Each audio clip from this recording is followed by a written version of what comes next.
अस्सलाम वालेकुम dear students. I hope you will be fine. आप लोग बिल्कुल ठीक ठाक होंगे। आज का लेक्चर सिनोनिम्स पे बेस्ड है और सिनोनिम जो है वो it is a part of vocabulary. Vocabulary में जिस तरह और किस्म के जो है आइटम्स हैं, तो synonym is an important ingredient of acquiring vocabulary. ठीक है। सिनोनिम वैसे कहते किसे हैं? सिनोनिम कहते हैं the word which has the same meaning as that of another, यानी सिनोनिम जो है वो एक जैसे अल्फाज को कहते हैं। ठीक है। फॉर एग्जाम्पल किल, किल के जो है मिलते जुलते मानी क्या होंगे?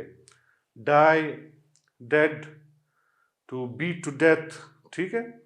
तो इससे मिलते जुलते अल्फाज जो हैं ये हैं जो मैंने अभी बयान किए। तो इसी तरह हर लफ्ज़ के इंग्लिश में हर वर्ड के सिनोनिम्स जो है वो आपको मिलेंगे। एक से ज़्यादा सिनोनिम्स आपको देखने को मिलेंगे। And there is a special kind of book for synonyms जिसे हम थिसॉरस कहते हैं, और उसमें होते ही सिनोनिम्स हैं, वर्ड की एंट्रीज होती हैं और उस वर्ड से मुतलिक जो सिनोनिम्स हैं उनकी मिसालें जो है वो दी हुई होती हैं। ठीक है। More than 15 and 20 words are there. तो सिनोनिम्स जो है ऐसे वर्ड्स को कहते हैं that have the same meaning. और सिनोनिम्स का आना हर इंग्लिश सीखने वाले बंदे को आना चाहिए synonyms, because it helps in the style of the writing, it helps in your expression. आपके पास जितने ज़्यादा अल्फाज का मजमुआ होगा, ज़ख़ीरा होगा, और ख़ास तौर पे अगर आप सिनोनिम्स को जो है वो यूज़ करना जानते होंगे, तो आपकी राइटिंग इतनी ही अट्रैक्टिव और इतनी ही इम्प्रेसिव होगी।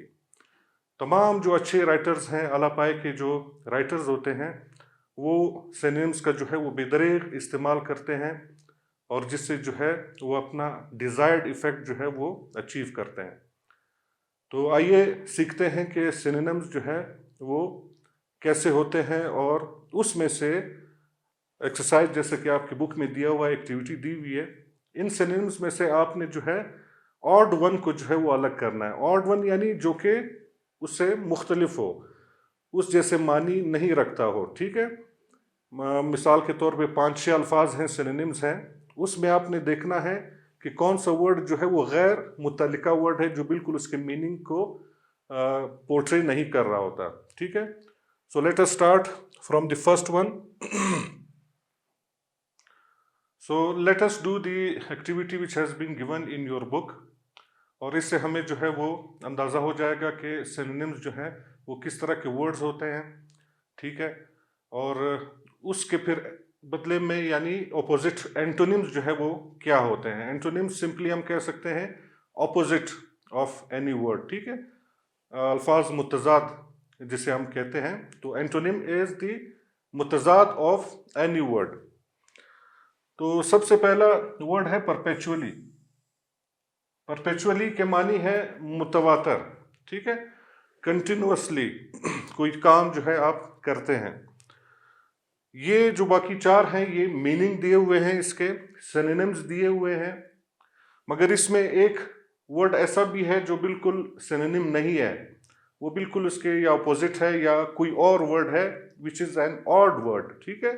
उसको आपने आइडेंटिफाई करना है, जिसके पहले एग्जाम्पल में अंडरलाइन करके आइडेंटिफाई किया गया है फॉर योर ईज। ठीक है, आपकी आसानी के लिए, ताकि आप बाकी जो एग्जाम्पल्स हैं वो इसी को देखते हुए आप फॉलो करें।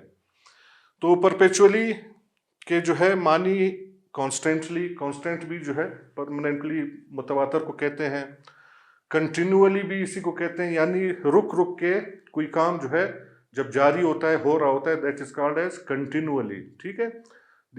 इसी तरह एक और वर्ड है कंटिन्यूअसली, उसमें यानी कोई ब्रेक नहीं आता। कंटिन्यूअसली में जब आप कोई काम बिल्कुल मुतवातर करते हैं, कोई ब्रेक नहीं आता, तो उसे कंटिन्यूअसली कहते हैं। और कंटिन्यूअली जो है ऐसा काम, ऐसा जारी काम जिसमें बीच में छोटे छोटे ब्रेक्स आ रहे होते हैं। यूजुअली, आम तौर पे, ठीक है, अमूमन, हर वक्त, मतलब यूजुअली मैं कोई काम करने का आदी होता हूँ। तो ये 3 वर्ड जो हैं ये बिल्कुल they are the synonyms of perpetually. ठीक है। इसके मानी बिल्कुल मिलते जुलते हैं, बट दिस वन फॉरएवर जो आप देख रहे हैं, फॉरएवर के मानी बिल्कुल ही अलग है। फॉरएवर कहते हैं बिल्कुल हमेशा के लिए। So that one is the odd one, इस वजह से इसको अंडरलाइन करके जो है वो अलग किया गया है। तो इसी को देखते हुए हमने ये दूसरे अल्फाज को भी आइडेंटिफाई करना है कि कौन सा वर्ड इसमें ऑड वन है, ठीक है, जो कि बाकी लफ्जों से मिलता जुलता नहीं है। स्ट्रियून, और ये तमाम अल्फाज आपके टेक्स्ट से लिए गए हैं। स्ट्रियून, स्ट्रियून कहते हैं बिखरा हुआ होना, शैटर्ड, ठीक है। तो मीनिंग एक वर्ड और दिया हुआ है इसमें, स्प्रेड, स्प्रेड कहते हैं फैलाव को, फैला हुआ होना। स्प्रिंकल्ड भी इसी को कहते हैं, पाश पाश करना। डॉटेड, डॉटेड भी तकरीबन इसी के नजदीक है। डॉटेड कहते हैं नुक्ते, ठीक है। डॉटेड यानी कोई जमीन जो है वो भरी हुई है इस तरह चीजों से जो कि नजर आ रही है कि that is the dotted material. Shining is the fourth word, जिसके मानी है चमकने के।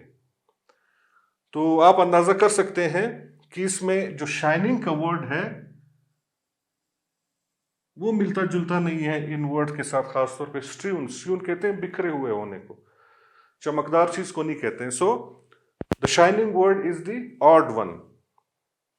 इसी तरह तीसरा लफ्ज है बैनिश्ड, ठीक है। बैनिश्ड कहते हैं किसी को जो है वो कर देना, महदूद कर देना, नजरबंद कर देना, या किसी को जो है निकाल देना, ठीक है, एग्जाइल में ले जाने को कहते हैं बैनिश। तो एक वर्ड दिया हुआ है सेंट अवे, भेज देना कहीं पे। एग्जाइल भी जो है वो किसी को जो है दर बदर करना, शहर बदर कर देना। डिसमिस, डिसमिस भी इसी को कहते हैं फारिग कर देना, किसी जगह से जो है उसको परे हटा देना। And the fourth one is forbidden. Forbidden के मानी है मना करना, ममनू, ठीक है। तो आप अंदाजा कर सकते हैं कि इसमें जो फॉरबिडन वर्ड है that is the odd one, ये इसके मानी जो है बैनिश्ड के साथ जो है वो मुताबिकत नहीं रखते, ठीक है।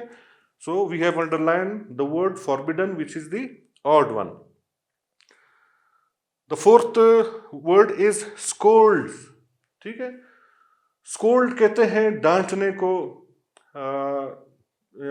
इंसल्ट करने को, ठीक है, बेइज्जत करने को, इसको कहते हैं स्कोल्ड करना। बीट्स एक वर्ड है, बीट्स यानी मारना, डांटना। Tells me off, reprimands, rebukes. Tells me off भी इसी के मानी में आते हैं बुरा भला कहना, ठीक है। रेप्रीमेंड, रेप्रीमेंड भी मानी यही है कि लान तान करना, डिस्गस्ट, बहुत ज्यादा नफरत का इजहार करना। रिब्यूक के मानी भी इसी के हैं, इंसल्ट करने को कहते हैं रिब्यूक के, ठीक है। तो इनमें से आप अंदाजा लगाएं कि कौन सा वर्ड जो है वो ऑड वन है, ठीक है। गो के जो बीट का लफ्ज है, बीट के मानी है फिजिकली मारना किसी को, मगर स्कोल्ड के मानी है डांटना, किसी को सिर्फ बेइज्जत करना, ठीक है, मलामत करना। तो this one beats is the odd one, this word is the odd one. ये इन बाकी वर्ड्स के साथ जो है कोई मेल नहीं खाता। Fifth word is lulled. Lulled कहते हैं लोरी सुना के सुलाना, ठीक है। जैसे बच्चों को माएँ जो है वो लोरी सुनाती हैं, थपका मारती है और फिर वो सो जाता है, तो दिस इज कॉल्ड एज लल, ठीक है। अब हम वर्ड्स को पढ़ते हैं। सूत, सूत के मानी भी पुरसकून करना, आराम, किसी को आराम दिलाना, ठीक है। कंफर्ट के मानी भी हैं आराम करने के, ठीक है। कंफर्ट यानी आसाइश को कहते हैं। इनकरेज, इनकरेज कहते हैं, आप जानते हैं, किसी को जो है हौसला अफजाई करने को इनकरेज कहते हैं। क्वाइटेंड, जो क्वाइट से निकला है वर्ब, क्वाइटेंड, क्वाइट के मानी है खामोश, क्वाइटेंड यानी खामोश हो जाना, खामोश रहना। तो आपको कौन सा वर्ड यहां पे जो है वो ऑड लग रहा है? This one, encourage. इनकरेज यानी हौसला अफजाई करना, जो कि बिल्कुल इन तमाम वर्ड से मुख्तलिफ है। लल से, सूद से, कंफर्ट से और क्वाइटन से। The next word is fetch. Fetch के मानी है लाने के, to bring something. Get, get के मानी लेने के हैं। रिट्रीव, रिट्रीव के मानी अखज करने के हैं, निकालने के हैं। कैरी, कैरी भी कहते हैं किसी चीज को उठाना, ठीक है, उसका बोझ बर्दाश्त करना। एंड सेल, सेल के मानी बिल्कुल डिफरेंट है। सेल के मानी है बेचने के, ठीक है। तो sell is the odd word. बाकी तमाम वर्ड्स की जो है मीनिंग सेम है, fetch, get, retrieve and carry. Only the meaning of the sell is not appropriate over here, तो इस वजह से हमने उसको अंडरलाइन करके उसे ऑड वन करार दे दिया। Next word is vivid. Vivid कहते हैं बिल्कुल जाहिर को, बिल्कुल साफ, ठीक है, जो कि बिल्कुल साफ नजर आता हो, बिल्कुल क्लियर हो। एक वर्ड है डार्क, इसके आगे दिया हुआ है सिनोनिम के तौर पे। फिर दिया हुआ है ब्राइट। ब्राइट कहते हैं रोशन को, चमकदार। लाइवली, लाइवली भी कहते हैं बिल्कुल जिंदा, बिल्कुल जैसे कि रियल नजर आ रहा हो। खुश को भी कहते हैं लाइवली। क्लियर, क्लियर भी जो है साफ सुथरा, बिल्कुल क्लियर, जस्ट लाइक क्रिस्टल।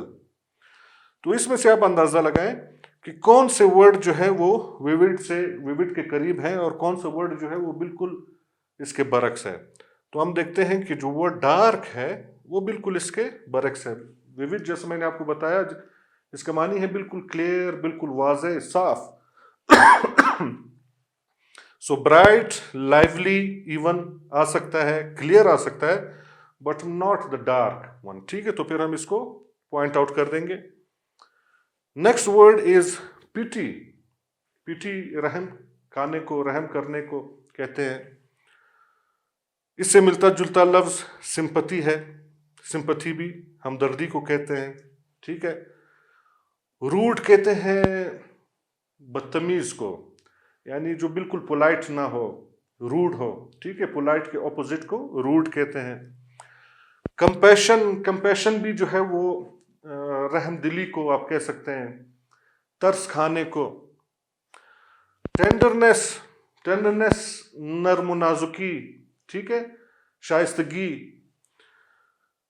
तो यहां पे आप देखें कि आप कौन सा वर्ड जो है वो बिल्कुल पिटी के मानी नहीं दे रहा, ठीक है। सिंपति हम देखते हैं कि उसके करीब है, हमदर्दी को कहते हैं। कंपैशन भी जो है रहम दिली को कहते हैं या शफकत को कहते हैं। टेंडरनेस भी इसी तरह नर्म नाजुकी और मतलब जो कि तबीयत का जो है वो हल्का हो, तबीयत का जो है नरम होता है।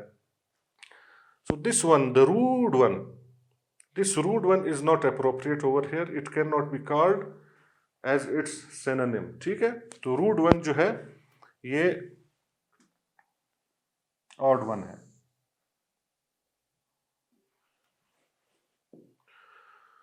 Another word is interrupt. Interrupt कहते हैं मुदाखलत करने को, बीच में जो है दरअंदाजी करने को कहते हैं इंटरप्ट। तो इसके साथ जो वर्ड दिए हुए हैं, पहला वर्ड है परमिट। परमिट के मानी है इजाजत देने के, दाखिले के। इंटरवीन कहते हैं घुस जाना किसी चीज के बीच में या किसी मामले में। इंटरफियर भी मुदाखलत को ही कहते हैं कि do not interfere in my business. Infringe, infringe के मानी है कोई ऐसा असूल तोड़ देना, कोई एग्रीमेंट तोड़ देना, उसकी खिलाफ वर्जी करना, ठीक है। तो यहां पे आपको कौन सा वर्ड जो है वो बिल्कुल ऑपोजिट या बिल्कुल जो कि मीनिंग नहीं दे रहा इंटरप्ट के, वो कौन सा वर्ड हो सकता है? This one, permit. परमिट कहते हैं इजाजत देने को, जो कि बिल्कुल इन वर्ड्स के साथ जो है वो मेल नहीं खाता। Intervene, interfere, infringe, they all are the synonyms of interrupt, but permit can not be. ठीक है।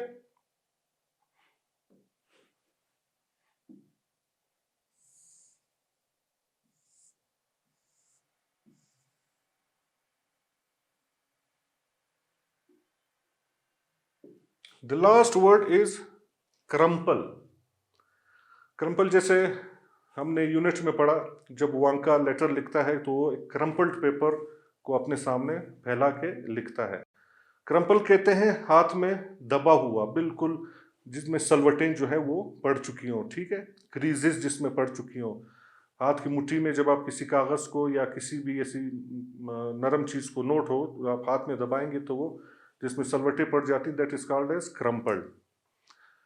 तो इसके साथ मीनिंग दिए हुए स्क्वीज के मानी निचोड़ने को कहते हैं। ठीक है, दबाने को, निचोड़ने को। स्क्वैश, स्क्वैश भी जो है वो किसी चीज के साथ जो है वो दबाने को और मसलने को जो है वो स्क्वैश कहते हैं। इसी तरह ये वर्ड है रिंकल, यहाँ पे एल जो है वो मिसिंग है।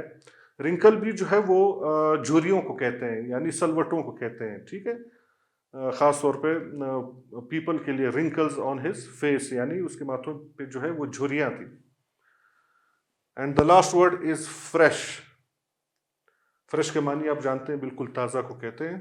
तो स्क्वीज वर्ड जो है वो मिलता जुलता है क्रम्पल के साथ। स्क्वैश भी जो है वो मिलता जुलता है, करीब है इसके। रिंकल तो बिल्कुल ही इसके वो है, मानी है क्रम्पल के। ठीक है। फ्रेश जो है, this is the odd one. Fresh जो है वो सिनोनिम नहीं है क्रम्पल का। So that were the synonyms, the practice of the synonyms. हमने सिनोनिम्स की प्रैक्टिस की और फिर इसमें से जो है ऑड वन जो है हमने बाहर निकाले। इसी तरह जैसे मैंने आपको बताया कि सिनोनिम्स के साथ साथ जो है एक टर्म एंटोनिम्स का भी है जो कि इस्तेमाल होता है। ठीक है, जिसे हम अपोजिट कहते हैं। सिंपली किसी चीज़ के अपोजिट को एंटोनिम कहते हैं। तो आपकी बुक में एंटोनिम से भी मुतालिक एक एक्टिविटी छोटी सी दी हुई है, सो लेट्स डू इट। सबसे पहला वर्ड जो है वो एक्टिव है। ठीक है, एक्टिव का आपने ऑपोजिट लिखना है इसके सामने। ठीक है, तो इसका ऑपोजिट इनएक्टिव,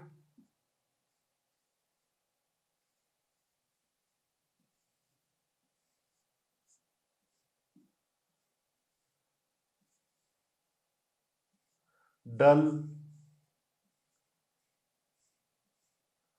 इवन पैसिव। जो हम एक्टिव और पैसिव वॉइस पढ़ते हैं, तो पैसिव जो है वो एक्टिव का बिल्कुल ऑपोजिट है। तो इसी तरह कई और एंटोनिम्स भी बन सकते हैं इसके, एक्टिव के। Inactive, dull, passive.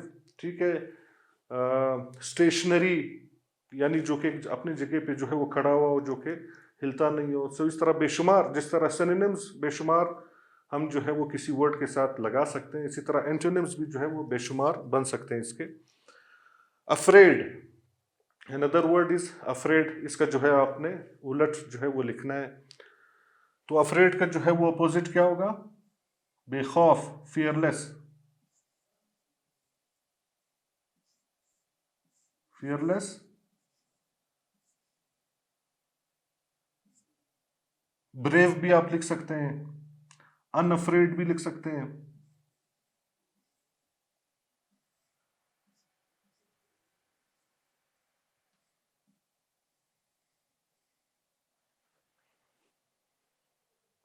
fearless, unafraid. The third word is hire.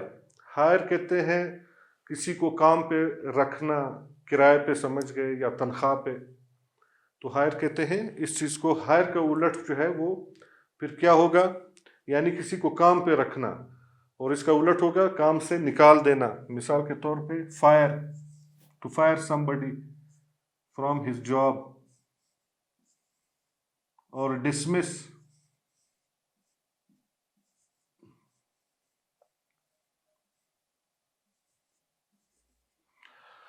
और अगर आपको फर्ज करें वर्ड्स का ज़ख़ीरा या आपके पास वो नहीं है बैंक, आपको समझ में नहीं आ रहा कि हायर का अपोजिट क्या हो सकता है, तो एक तरीका आपको अच्छे तरीके से मालूम है कि किसी भी वर्ड के साथ अगर हम अन लगा दें या इन लगा दें तो वो जो है अपोजिट बन जाता है उस वर्ड का, ठीक है। तो अनहायर भी आप लिख सकते हैं, जिस तरह मैंने यहाँ पे लिखा अनअफ्रेड, इनएक्टिव, ठीक है, ये भी जो है एंटोनिम है। मगर आप कोशिश करें कि कोई और वर्ड हो, वही वर्ड आपको इस्तेमाल दोबारा ना करना पड़े, उसका ऑपोजिट कोई और अप्रोप्रिएट वर्ड जो है वो आप लिखें, so that will create a good impression on the checker of the paper. Fourth word is mature, ठीक है। मेच्योर कहते हैं पुख्ता जहनियत वाले को, या मेच्योर इंसान को, बड़े इंसान को, जिसकी सोच जो है वो पुख्ता होती है। तो इसका ऑपोजिट क्या होगा? Immature, IMMATURE।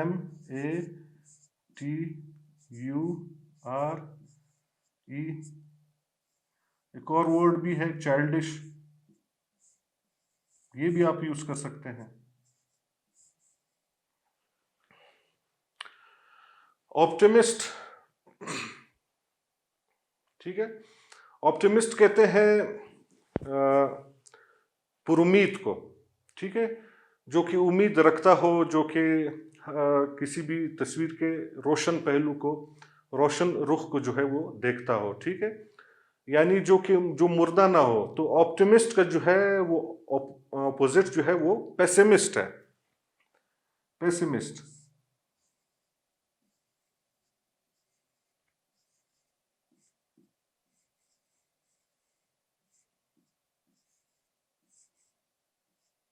या आप होपलेस भी लिख सकते हैं, होपलेस, नाउम्मीद।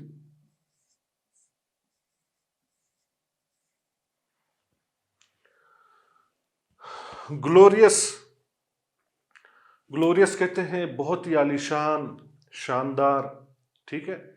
इसका उलट जो है वो हम IN लगा के इनग्लोरियस भी हम लिख सकते हैं, ठीक है, वो उसका ऑपोजिट हो जाएगा। But you have to find another appropriate antonym, ठीक है।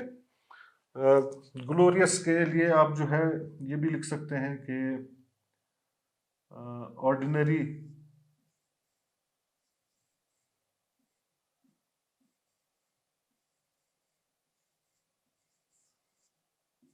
या humble,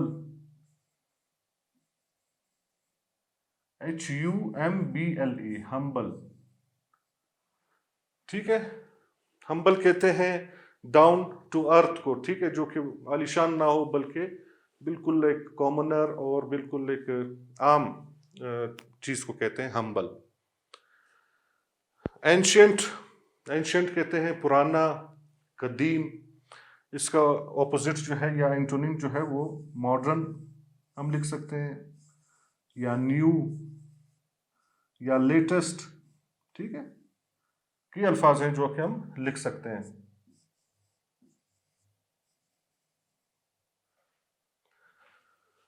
Another word is major, major यानी बड़ा, अहम, ठीक है, छोटा नहीं बल्कि छोटे का उलट है मेजर। तो मेजर का उलट क्या होगा? Minor,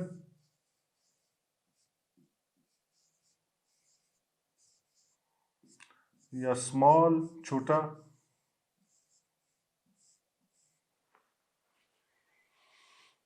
Another word is noisy, noisy यानी बहुत शोर शराबा, जो बहुत ही शोर शराबा फैलाता हो, इसको कहते हैं नॉइजी।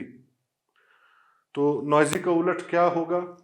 पीसफुल, काम, सेरीन, ठीक है, काम, या क्वाइट, खामोश, या फिर पीसफुल या सेरीन, SERENE।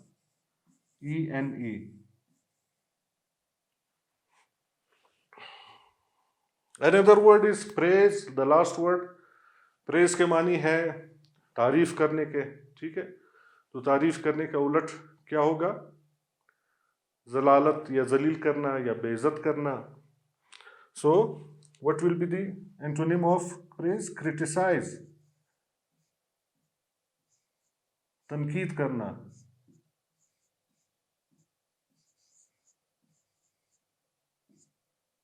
डिफेम,